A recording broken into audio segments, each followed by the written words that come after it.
Hey guys, sagutin lang natin ang isang tanong ating followers. Hindi niya raw ma-open ang kanyang GCash. So yan mga tanong. Saka yung matagal na daw ba? Pwede. Syempre, pwede yan. Custom lang ang pipiliin. So yan, pag nag-request tayo, may doon tayo na transactions and doon sa inbox. Yun na rin makikita ang history.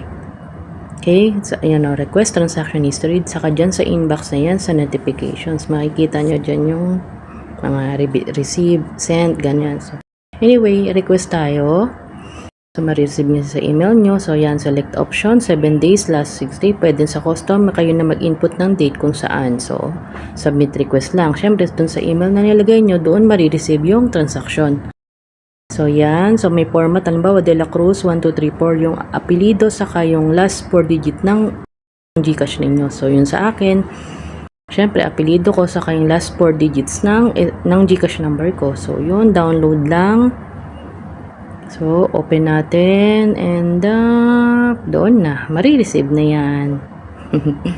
Medyo matagal ang aking pagta-type. Sorry naman. Okay. So, ayan na guys. Diba? Ang dali-dali lang. So, sana nakatulong to. Salamat.